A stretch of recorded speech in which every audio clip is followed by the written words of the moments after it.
আজকে আমরা নবম শ্রেণীর পাঠ্য কবিতা কলিঙ্গ দেশের ঝড় বৃষ্টি এই কবিতাটা সম্পর্কে জানব। তো প্রথমেই আমাদের জানতে হবে কলিঙ্গ দেশের ঝড় বৃষ্টি এই কবিতাটি কে লিখেছেন? মুকুন্দরাম চক্রবর্তী। এটা কোন কাব্যগ্রন্থ থেকে নেওয়া হয়েছে? চণ্ডীমঙ্গল কাব্যগ্রন্থ থেকে নেওয়া হয়েছে। চণ্ডীমঙ্গল কাব্যগ্রন্থের আখেটিক খণ্ড থেকে এই কবিতাটি নেওয়া হয়েছে। তো আমরা বুঝতেই পারছি ঝড় বৃষ্টির একটা চিত্র এই কবিতায় ফুটে উঠেছে। চলো এবার আমরা কবিতাটা সম্পর্কে জেনে নিই। মেঘ কইল, কইল কথার অর্থ কি? করল। অন্ধকার মানে চারিদিক মেঘ করে অন্ধকারে ঠেকে গেল। মেঘ কইল অন্ধকার। দেখিতে না পায় কেহ অঙ্গ আপনার, মানে কেউ নিজের দেহ দেখতে পাচ্ছে না। আপনার বলতে নিজের দেহ, অঙ্গ বলতে দেহ। ঈশানে উড়িল মেঘ সঘনে চিকুর।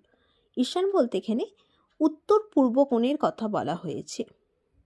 সেখানে কি উঠল? উত্তর পূর্ব কোণে মেঘ দেখা গেল। সঘনে মানে ঘন ঘন। চিকুর কথার অর্থ হলো বিদ্যুৎ, মানে মেঘের সঙ্গে বিদ্যুৎ ছলকানি দেখা গেল। উত্তর পবনে মেঘ ডাকে দুরু দুরু। উত্তর দিকে পবনে মানে বাতাস, বাতাস বইছে এবং মেঘ দূর দূর করে ডাকছে। নিমেষিকে জোরে মেঘ গগন মণ্ডল। নিমেষিকে কথার অর্থ হচ্ছে নিমেষে মানে এক নিমেষের মধ্যে। গগনমণ্ডল হচ্ছে গোটা আকাশ মেঘের দ্বারা ঠেকে গেল।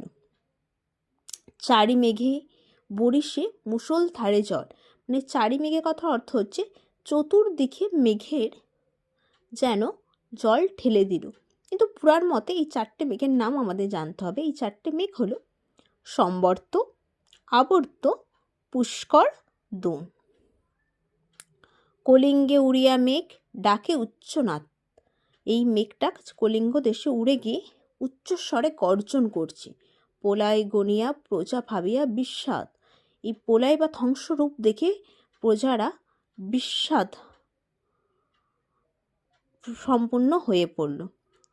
হুড় হুড় দূর দূর বহে ঘন ঝড়। হুড় হুড় দূর দূর করে ঝড় বইছে। বিপাকে ভবন ছাড়ি প্রজা দিল রড়।